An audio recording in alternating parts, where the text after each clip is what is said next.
I'm Jamie Allison, and this is the Big Idea, Big Moves podcast. This is the destination for high performers. We talk to people from different genres, different niches, just people doing really cool things in their space. I know I have one of those today. As you know, we talk to CEOs, entrepreneurs, lots of people that are athletes and in fitness, and we've got a good combination of all those things today. Just before we jump into our regular kind of interview, wanted to bring about, if you've been listening to the podcast for a while, you know we have a relationship with Thirdsy. And this episode is sponsored by Thirdsy. They create natural products that help athletes and high performers generally get better quality rest and recovery from physical and mental stress. And their PM Recovery Collagen it's melatonin-free, sedative-free drink powder, and it helps you get the best quality rest and supports joint and muscle recovery at the same time. So you just take it before bed and wake up a little more rested than you did before. So if you want to check it out, go to Thirdsy, so THIRDZY or ZY for our American friends, .com, and use the code BIBM20 and you can save 20% as well. So check that out and see if it's something that you can use as well. So today, really happy actually to have Jaclyn Cordiero back on the show. We had her some time ago, and she's a fitness expert, a lifestyle transformation specialist. She has her own fitness program called JacFit, which I know we'll talk a bit about. But in addition to coaching clients, she's also a registered nurse, a fitness influencer, model, going to be a podcast host, which we'll kind of talk a little bit about, and also a fitness competition athlete as well. So first of all, Jaclyn, thanks for taking time out of your busy day to talk to us today. So maybe I'll just first of all ask, were you up at 5 o'clock in the morning to do your workout this morning, or was it an off day? Was it you were there? No, of course. Well, good morning, everyone, and thank you for having me again. So yeah, 5 a.m. it's not even a thing I think about. It's just natural. It just kind of comes up with just like waking up and brushing your teeth, that kind of thing. Yeah. I was up early. I decided not to hit the gym though this morning for cardio. I went outside and I walked for about an hour. I saw this amazing little fox that was running around. Actually, it was kind of like following me, which was cute. But just, you know what? I wanted to do something different. The weather is really starting to peak here. So I like to take advantage of the outdoors as much as I can. Yeah. It's nice when you can, because that's I was going to ask you, is that you did a lot of building kind of your fitness program and all those things during the pandemic when a lot of people were trying to figure out how to do some of this stuff. But now we're also at a time where people are probably combining a little bit of, go to the gym, do other things outside. Have you found, I guess, tell us a little bit about how that program's developed over the last little while, but also have you found differences now that people are kind of doing that combination now that things have got back to a little more normalcy now? Right. Well, you know what? I think a lot of what COVID has taught us, certainly, obviously we had benefits, advantages and disadvantages to being in a lockdown situation and being isolated for a bit from the rest of the world. Yeah. But, I always try to find the positive in a situation, and that challenge can sometimes present as an opportunity for change. Yeah. So from having the lockdown and me actually JacFit kind of being at its newest stages of my brand, I implemented the idea of knowing that no matter if you had access to a gym or not, you can still do self-care concepts that will work towards your goal, whether it's health goals or fitness goals, whatever the case may be. So getting up and doing that cardio first thing in the morning and getting your training in and all those good things, those are investments into yourself, which, and that's why the 5 a.m. club came about in COVID, was because I knew that other people loved going to the gym. And when we weren't allowed, or we didn't have access to that because of, restrictions and guidelines imposed by the government, there's no reason why you can't get out and walk and do the things. There's always a way to get around an obstacle. So I really feel that from there, I've kind of really continued on a lot of the things that I did during that time. The 5 a.m. never changed. The cardio in the morning never changes. It's just now I have the luxury of going to the gym if I choose to, or staying at home and training here. And then as our seasons change, and as COVID was, we were in a lockdown for pretty much a full year consistently at one point. You just realize that you can do the things you normally do. You just have to look a little broader, be a little bit more creative, And just know that things that limit you are just maybe present as a way to kind of do things differently. But sometimes those different actually make an impact. And like the other day, I woke up sore because I spend a lot of time in the water. Normally, I wouldn't do that for cardio, but I did. And you know what? You get a great little benefit from it, and you're exposed to the elements, which gives you a lot of and great working energy. working differently than you might have done doing something else, right? And different muscles, obviously, and Absolutely. Yeah, having fun and making things, being creative with, your fitness goals or whatever it is that you do enjoy in terms of, some form of exercise will really allow you to remain consistent, right? And consistency is key. And I say that a lot. I sound like a broken record to my clients, but I can't stress that enough. It really truly is the main element when it comes to trying to adapt a healthy lifestyle, healthier lifestyle, or just becoming a better version of yourself.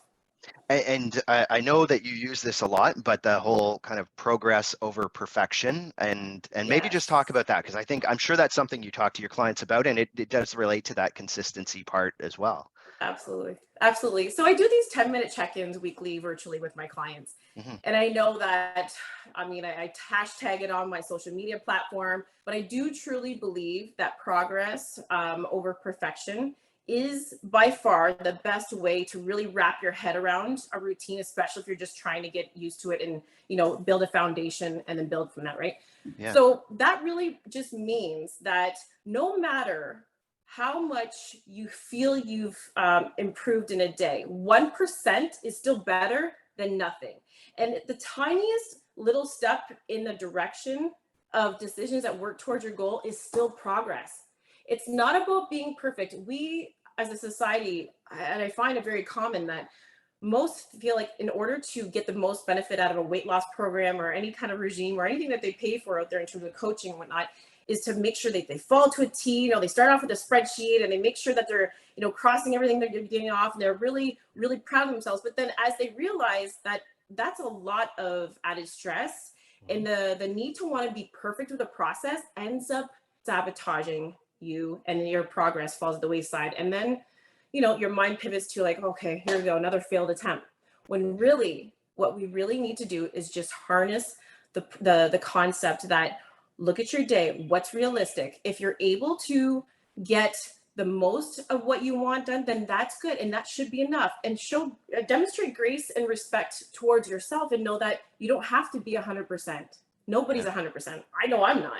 And the good thing, and I always end any check-in with my clients when they feel the stress of having to be perfect with the process, I'm like, every day is another crack at being a better version of yourself. And we have the rest of our lives to work on ourselves. So don't feel the need that you have to get it done in a specific time or a time frame. When you put too much pressure on yourself, that's when you're not able to enjoy the process, and you don't learn and absorb as much as you normally would, as if you did. Now, going along with that, because you're, I think, a perfect example of that. I mean, you're a mom. You have 2 kids. You have businesses. You obviously are passionate about fitness for yourself as well. So, so how do you approach that? Because I'm sure there's lots of people that are listening that are thinking, oh, that's the most difficult part, is how do you balance those to a certain extent? How do you approach that? Yeah, work-life balance is difficult, and not to mention I am a single mom, so I sympathize with a lot of my clients when they present this as one of their major challenges. So for me, I feel that boundaries are a huge approach to sustaining yourself, your balance of work life. Boundaries are the thing, is very framework that's going to allow you to be successful. Okay. A very smart person, told me, and the best advice I probably ever got is, don't think narrow and deep, not wide and shallow. Try to craft and exercise focus on the things that are really, really crucial and important at the time. Don't spread yourself too thin, right? Because too many pots on the fire, one will get neglected, right? So what I like to do is I set boundaries. There's times in the day where I know I get up really early because I enjoy doing that. I invest in myself, and then I come home, I get the girls off to school, and then my day starts, and Zoom calls, and what work can be like, that's just the nature of the beast. And then you have your children coming home from school, and then they have their extracurricular activities. And I'm not only an Uber driver, but now I'm assistant coach, and now I'm this and then that. And I love all the things. But at some point, you have to create boundaries. So when my day is really, really busy, what I like to do is I like to establish time aside to be able to make connections. So I was just at a FitCon speaking engagement, and I was asked this very question. The number one thing I feel like parents we need to do or try to be mindful of is put down these devices, the iPads, the phones, the things that we know are going to distract us and not being in the moment.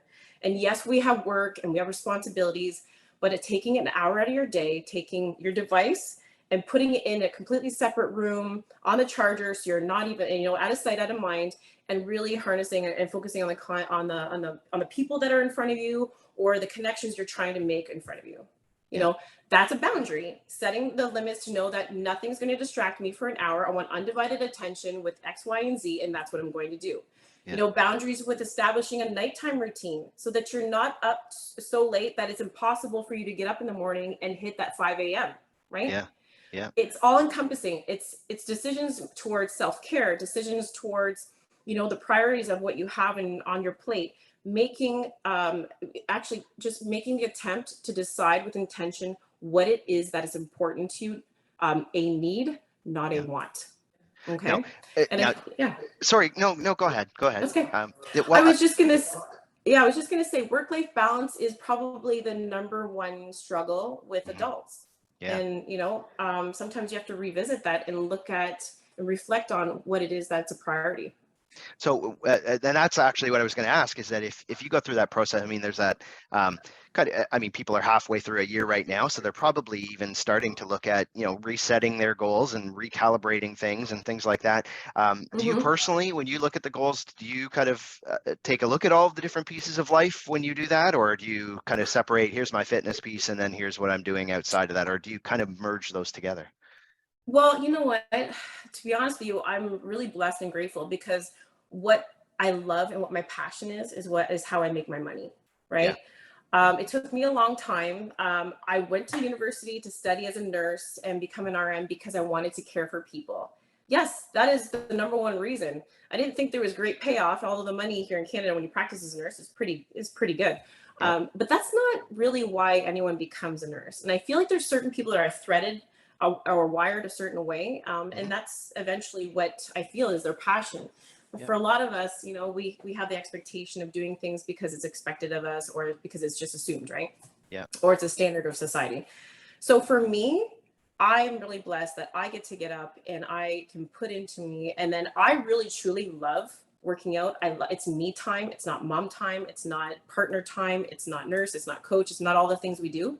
It's my undivided time to reflect and work on me and get out any of that energy that I feel is not aligning with my goals, and kind of expel that to make room for more of the positive as the day goes on. It truly sets the tone. It truly sets the tone for the day.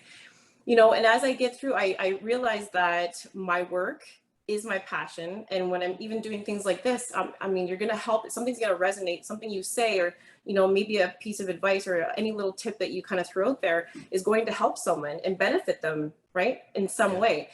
And just taking note that every time you do something like, provide assurance or coach or support, it's truly making the narrative of humans as a whole better, right? My focus is really trying to change the narrative with females and how we see ourselves and how we treat each other in our environment. But I, to be honest with you, I feel blessed because what I do all day, every day, even though it can be tiring at times, is truly what I enjoy to do. I really, truly love it. And do you, you kind of touched on it there, but I'm sure a lot of what you see, because you are working with those people on kind of an ongoing basis, how much comes out of the inspiration of what you see from those individuals? I mean, it really must be nice to be able to truly see the impact of what you do and on other people's lives pretty easily. It does. When I started my career, I was an ER nurse, so I got to see the result of what I put into a person. Now, for example, maybe, saving a life, or, a fractured arm and repairing it, whatnot. You can physically see that. And I think that's why I gravitated to that type of nursing.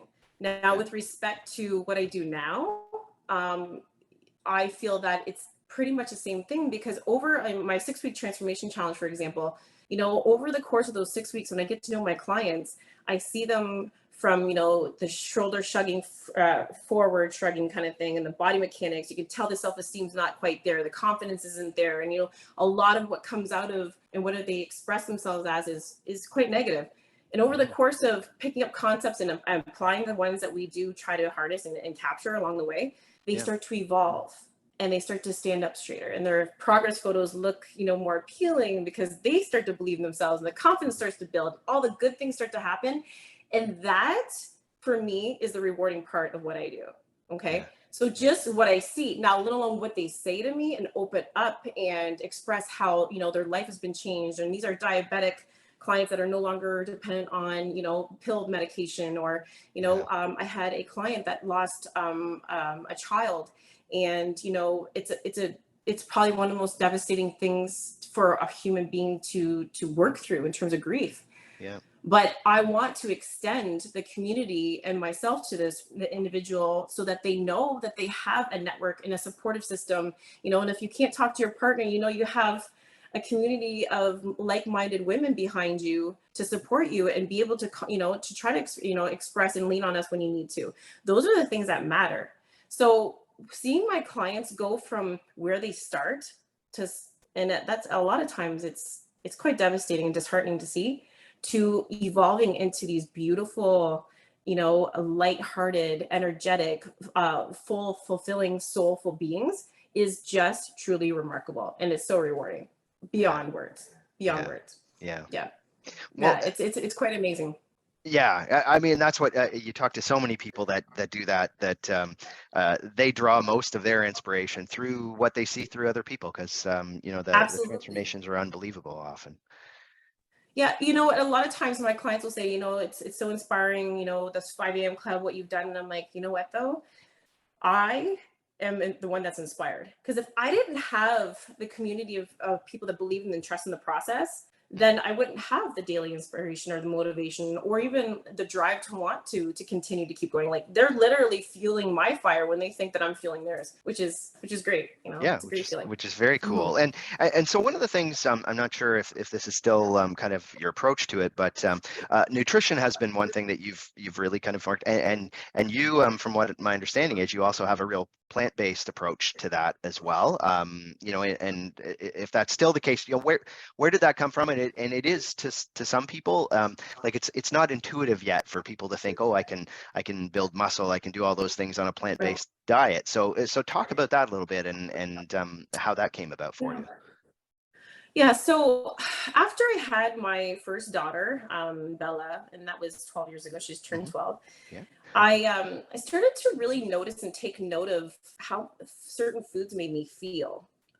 You know, and I was always a very clean eater, but I did eat things like red meat and a lot of chicken, because I feel like in the fitness industry, we turn to the bird a lot for protein.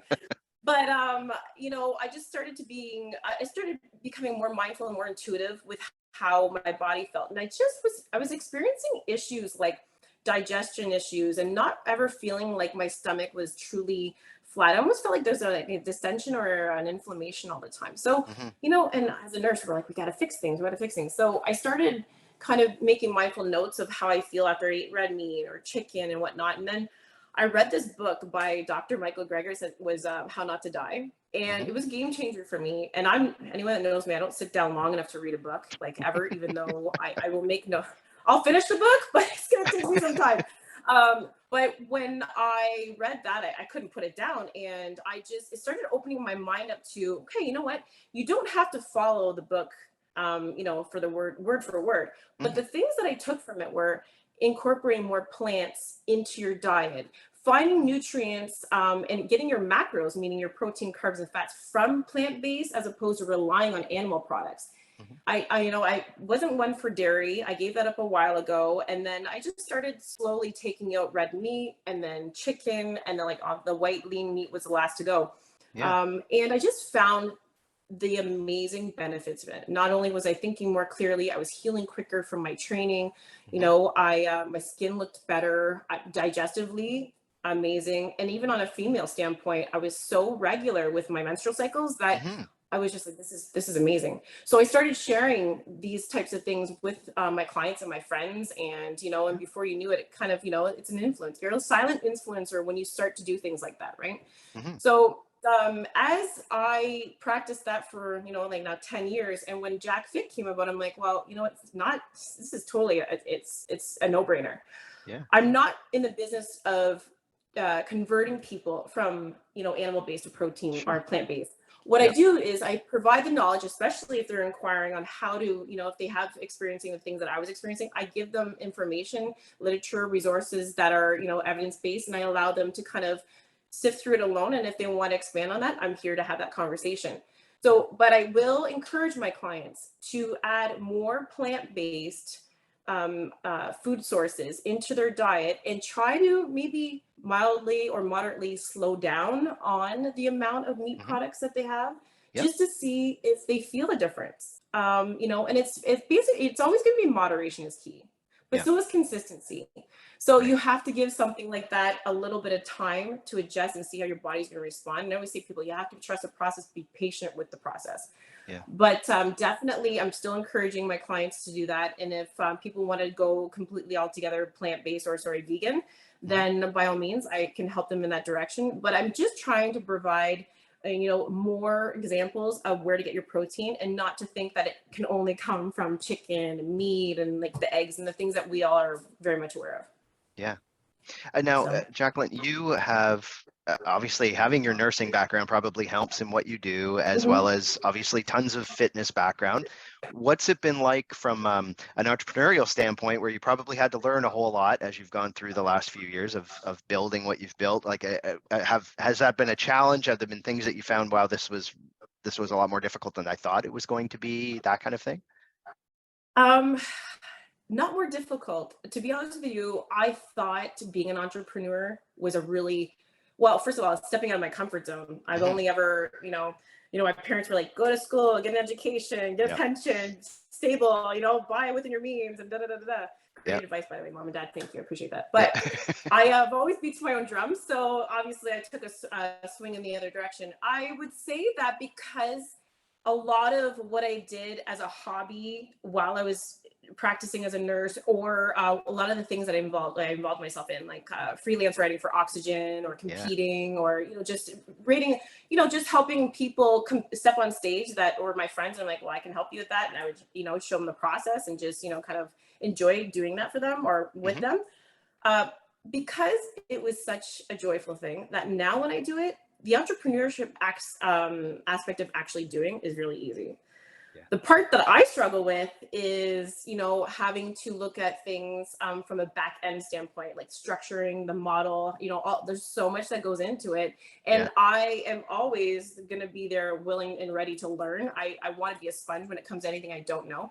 But Yeah. certainly, when you step outside your comfort zone and you make a pivot to conventional ways of making money to entrepreneurship, Yeah. it's going to make you feel uncertain a lot of times. It's going to make you feel Mhm. vulnerable, all the things we don't like to feel as humans. Yeah. But I think the more that I step out and I do that, the better I will be for that. Yeah. So yeah, no, it's definitely not. I wish there was more than 24 hours in a day. And Yeah. I also know and I also know the importance of sleep, quality of sleep, Yeah. which is another hot topic that my clients ask me about. But I just feel like it's one of those things where it's you have to just be patient, and eventually things will kind of just fall into place. But if I'm consistent with my actions into wanting to learn this new role as an entrepreneur, yeah, why shouldn't? Sky's the limit, right? Yeah. And did Hmm. you and maybe from both perspectives, like the business side and also the fitness side, do you have you had mentors that you've kind of looked to as you've went through, or how has I mean, because right now I'm sure you are one of those people for a lot of people, but did you have something to Sure. look to as you went through this? Honestly, I anyone that I speak to, or anyone that I come in contact with, I view as a mentor or Mm. a point of inspiration. I try to surround myself with people that either are a level above or at my level to level me up. and continually push me to be better, So Yeah. I think that in the sense of just having those normal everyday conversations with people, I'm learning to have those people around me that are really fitting the mold for my future success, Yeah. and I see them walking with me as opposed to behind me, so Yeah. it's a nice feeling to have that. Alex, my boyfriend, Yeah. he's a world renowned business and Yeah. mogul. Like, I mean, the guy is very successful, very Yeah. intelligent, and a lot of the conversations that we have are based around entrepreneurship and his ability to pivot from, Major League Baseball, success legend to, Yeah.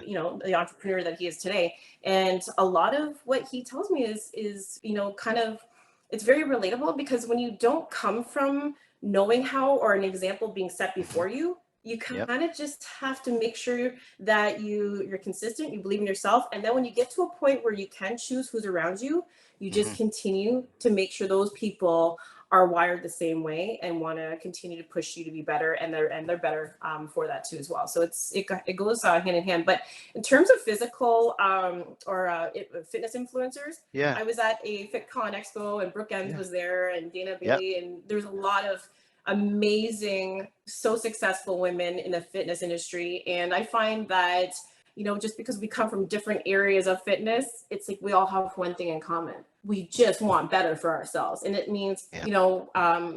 whether you retire from your sport or what you're known initially for, it's like there's a next chapter. And Yeah. what does that chapter look like? It just means maybe now showing others the way, that you came up, or just keeping that positive influence and making sure that, you're there to support others if, if they call upon you. Leading by example.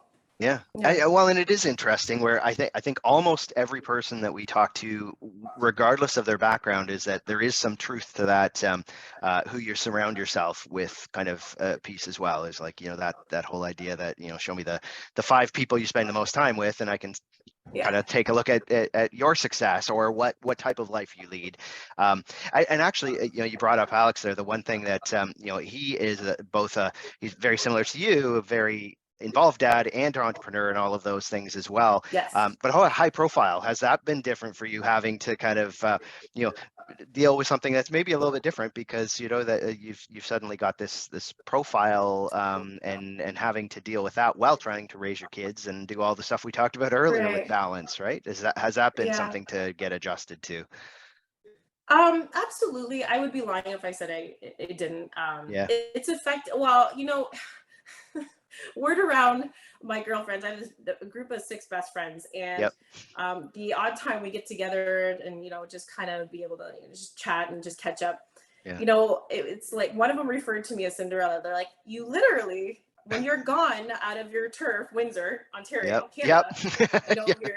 you're on jets, and you're doing this, and you're going to speaking engagements, and you're doing a lot of public things, right? You're on Yeah. the public eye, and you're, because I'm with a person that's a celebrity. Sometimes, well, most of the time, I find it's very, I feel like as though it's an amazing experience, because there's so much to be learned from all of these experiences, and the places we go, and the people we see, and just watching how people respond Hmm. to a person that is with a high profile person. The thing is, though, I don't see myself like that. I'm Jac. It's Yeah. like when I come back to Windsor, I'm cleaning the cat poop, I am doing the laundry, I am doing the domestic stuff, and you know what? A lot of me loves that. Hmm. That's what keeps me grounded. Me just hanging out with my girlfriends around a fire pit, doing gymnastics in the backyard with my girls. Those things keep me grounded. I love the fact that at this point in time, I'm able to still balance, who I am with my Hmm. relationship. I feel that, Alex and I, we complement each other, because there's a lot of things that go into a relationship when you are high profile. You don't have a lot of privacy, you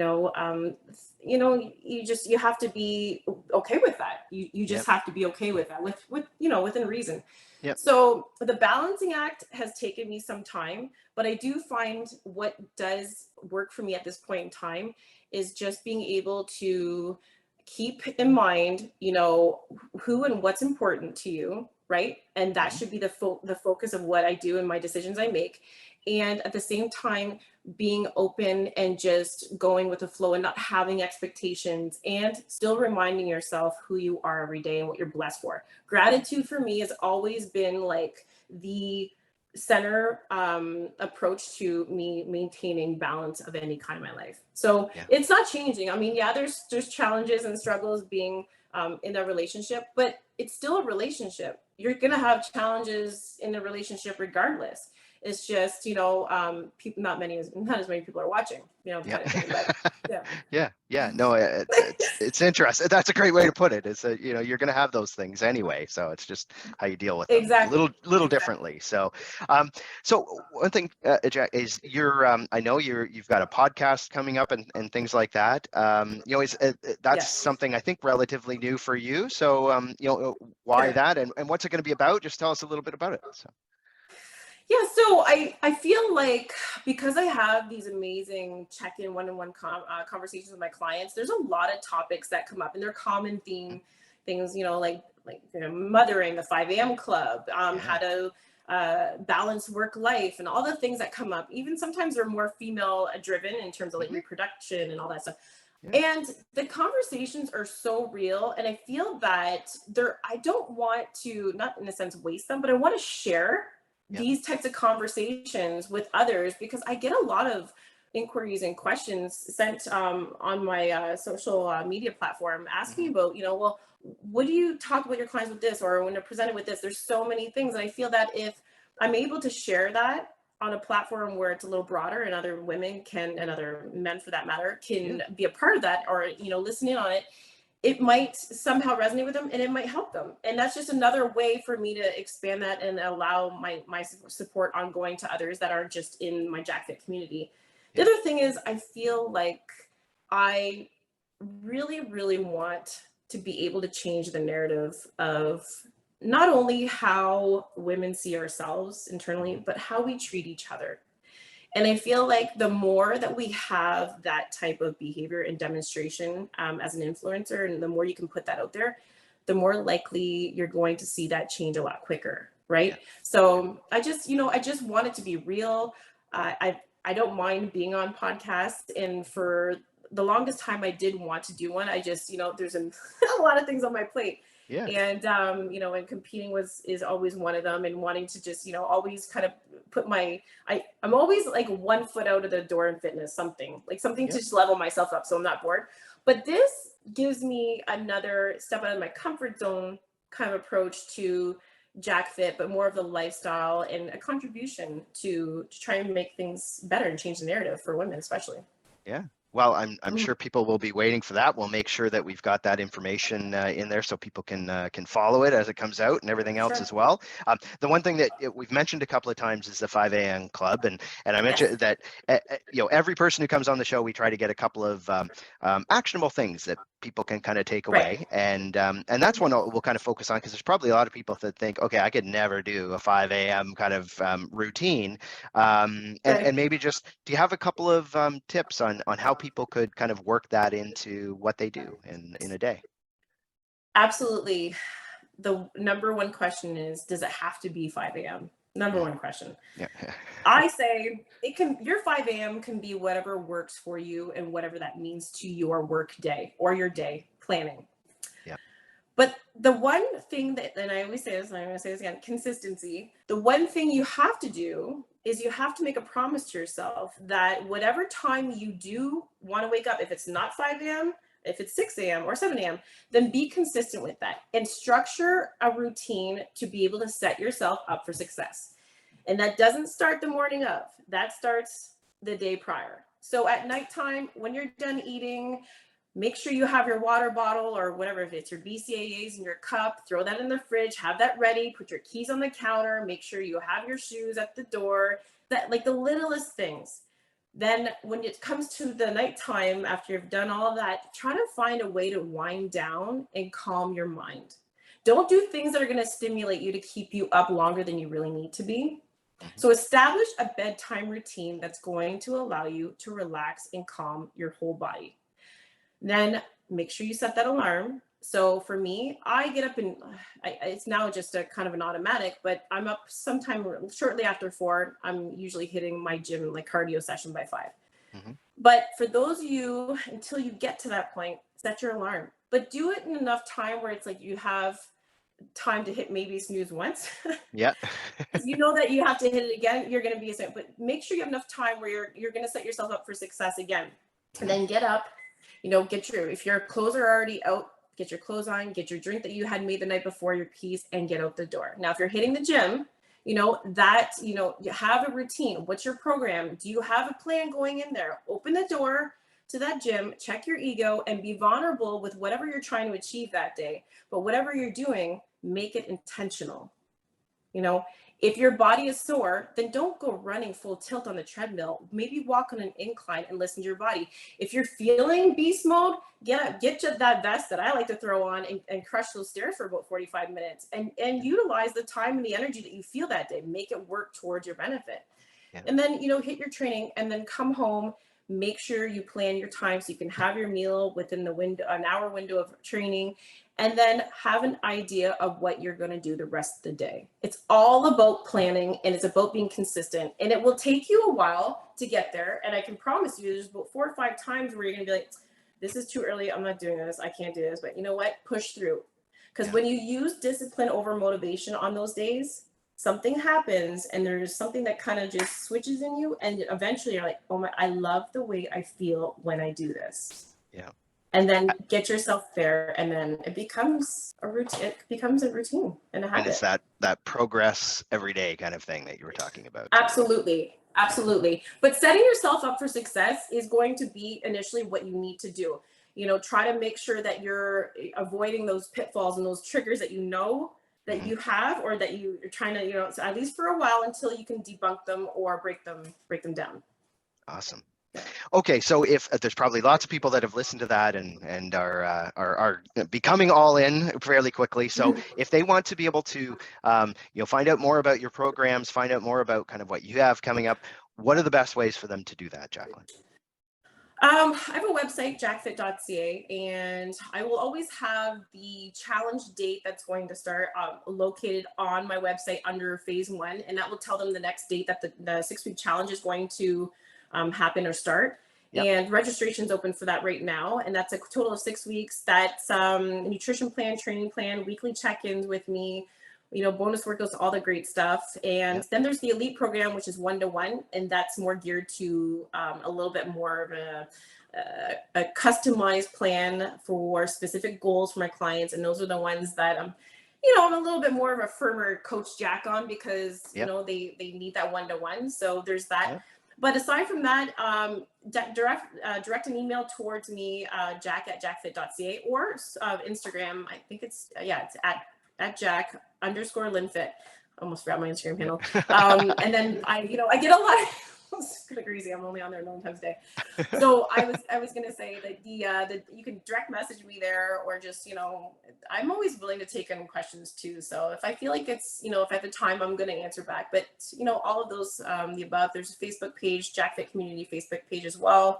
Yeah. I'm pretty accessible. Okay. Well, and what we'll do is we'll put in the show notes all those links as well. So if someone missed it, then they'll go through and be able to take a look at those. Lots of great content there, and great information and everything as well. But it obviously, as we've went through, you've got some busy days and everything. So we really appreciate you taking the time, and hope that lots of people can kind of connect with you after that. So absolutely. Again, no, I appreciate it. Yeah, well, it's always great to have you on. And to everybody else, thanks for listening again, and we will talk again soon on Big Idea, Big Moves.